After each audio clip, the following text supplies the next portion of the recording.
The war that destroyed an empire. Genghis Khan versus the Khwarazmian Empire hooked. A single mistake, one act of arrogance, triggered one of the most devastating wars in human history. A ruler believed he was sending a message of strength to a distant tribal leader. Instead, he unleashed a storm that would burn cities, erase an empire, and leave millions dead. This is the story of how Genghis Khan turned a diplomatic insult into the destruction of the Khwarazmian Empire. The beginning of the catastrophe in the early 13th century. The Khwarazmian Empire ruled much of Central Asia. Its cities Samarkand, Bukhara, and Urgench were wealthy centers of trade along the Silk Road.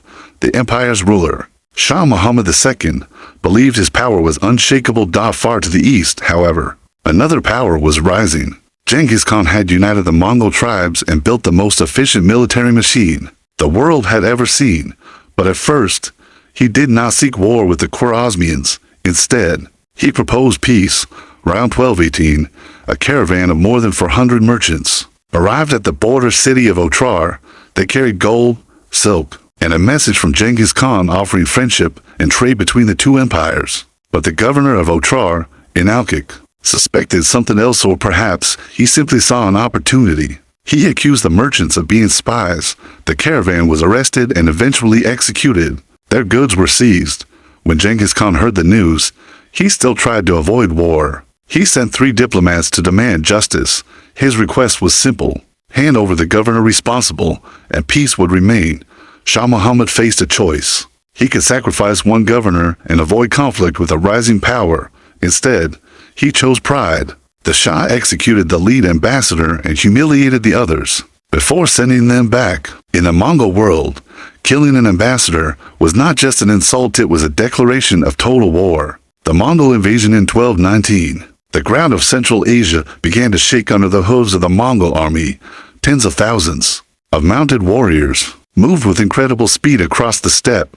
The Shah believed he had the advantage. His empire possessed huge armies and massive fortified cities. His strategy was to scatter his forces inside those cities and force the Mongols into long sieges. It seemed logical, but the Mongols did not fight like traditional armies. Each rider carried multiple horses, allowing them to travel extraordinary distances. They moved faster than any medieval army and struck where enemies least expected. Instead of attacking directly, Genghis Khan split his forces and launched a bold maneuver crossing the deadly Kizilkum Desert, a route the Shah believed impossible for an army to traverse. When Mongol forces suddenly appeared near the great city of Bukhara, hundreds of kilometers behind the front lines, panic spread across the empire. The war had already been lost strategically. The fall of Bukhara and Samarkand Bukhara was one of the most important cities in the Islamic world. But the psychological shock of the Mongol rival broke its defenses before the siege truly began. After defeating the city's army outside the walls, Genghis Khan entered Bukhara. According to chroniclers, he addressed the terrified citizens and declared that their suffering was a punishment for their leader's sins. Soon after, fires consumed much of the city. The Mongols then marched on Samarkand, the empire's capital and greatest fortress. With massive walls and over 100,000 defenders, it should have resisted for years. Instead, it fell in only a few days. Fear, betrayal, and Mongol tactics shattered the defense. Many soldiers attempted to negotiate, but the Mongols had learned a harsh lesson about trust. Large portions of the garrison were executed, while skilled artisans and engineers were taken east to serve the Mongol Empire. The heart of the Khwarazmian state had collapsed. The Shah's flattest city fell. Shah Muhammad abandoned his capital and fled westward. What followed became one of the greatest manhunts in history. 2 of Genghis Khan's top generals, Subutai and Jeeb, were sent with thousands of cavalry to hunt the Shah across thousands of kilometers. The emperor, who once ruled vast territories, was reduced to a fugitive. He fled from city to city across Persia, always just ahead of the Mongol riders. Eventually, he reached the shores of the Caspian Sea and escaped to a small island.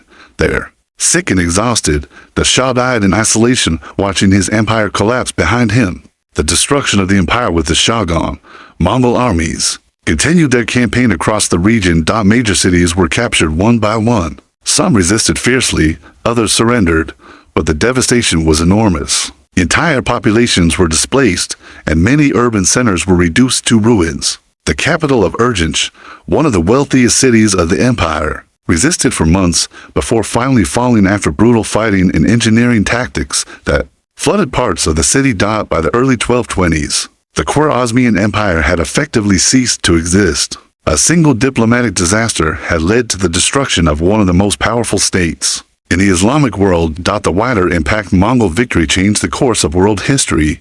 Trade routes across Asia came under Mongol control, eventually creating the vast network historians call the Pax Mongolica.